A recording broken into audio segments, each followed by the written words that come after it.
Welcome to the next morning. Outside here in my little garage setup, as you guys can see, a steamer, shampooer, welder, so on. I have all the parts from yesterday's unboxing. Today I'm gonna focus on the fuel injectors and the fuel pressure regulator. I'm gonna throw in this Wix fuel filter that I got at O'Reilly's too. And if I have the patience and ability to today, I'll put in a new fuel pump also. But for sure, fuel injectors, regulator, and new fuel filter. And then we'll see where that takes us. We're inside the engine bay. You guys can see it looks a little bit different from last time because I painted everything after I did the head gaskets, timing belt, water pump, and so on. I have to use a jump box because there's either a big parasitic voltage or the battery's just completely going out after less than 2 years. See, it's only at 3.9 volts. So we're gonna go ahead and turn the jump starter on. There's like, the security system wasn't even working. And I'm gonna show you guys the first symptom of a failing fuel system. That is an extended crank time.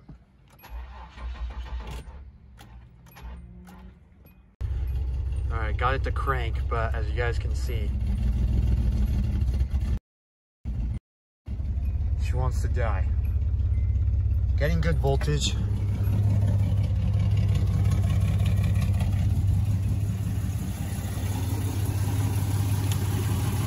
You guys can see the motor, or if you guys can see the motor's shaking pretty bad.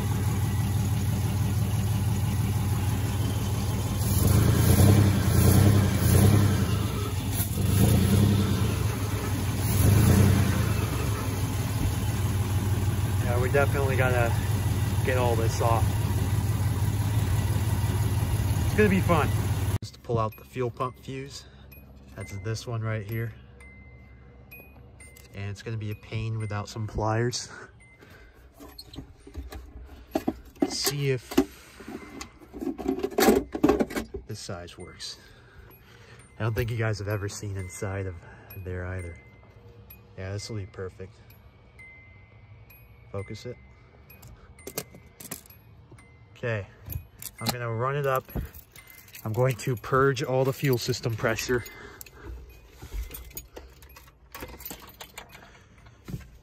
See if it has the same intermittent issue.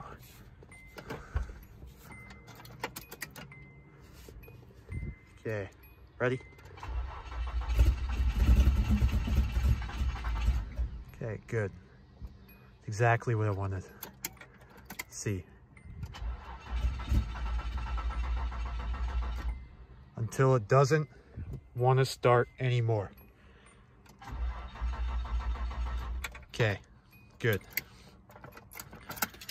Purged out. And then I didn't show you guys, but as soon as I took the jump starter off, the battery went all the way down to 3 volts. That's leading me to indicate that there might be some sort of fluid leak or something coming from the battery. About 45 minutes to an hour later, we have the fuel rail out. I finally got the old fuel injectors out, and as you guys can see, they are pretty much done with. They're very contaminated. Let's see, here's all the caps and screws. There's one strip screw that gave me trouble when I had this out the first time, so I just left it, rotated it a bit. There are a couple of differences between fuel pressure regulators, as you guys can possibly see. The shape of the mounting bracket is different, but I just tested it and all the screws line up and everything. And the vacuum hose attachment's a little bit smaller on this, so I'm gonna have to clamp it down with something, since these clamps don't go that small as far as I know. Well, they can, but it's just gonna be very inconvenient. Yet to get the fuel filter out. Just doing the hardest part first. Hopefully the hardest part. We go ahead and clean these out, put the new fuel injectors in, put those in the little discard box I have over there. Oh, you guys haven't seen my garage in a while, so I got a new rear bumper, new trailer hitch, and new front seats going in very soon. So yeah, pray for me, guys.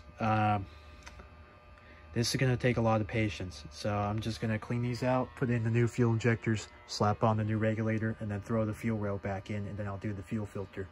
So until then. All right, I'm going to give it fuel pressure as soon as I can turn the wheel. Here we go. I don't hear any leaks. Ready.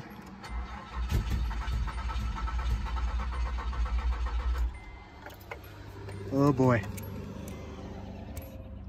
That's not good. Make sure the fuse is in all the way. See what happens second try. All right, guys, she's running. She's shaking a little bit still though, but so that's just gasoline on the headers, I'm guessing. Definitely has a smoother idle now.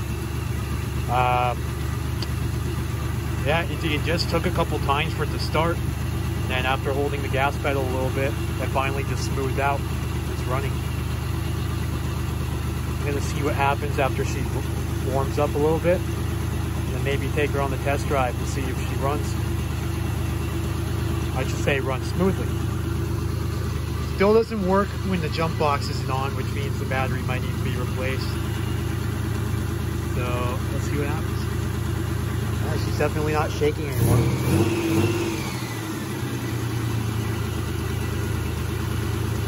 I think we did it. I think we freaking did it.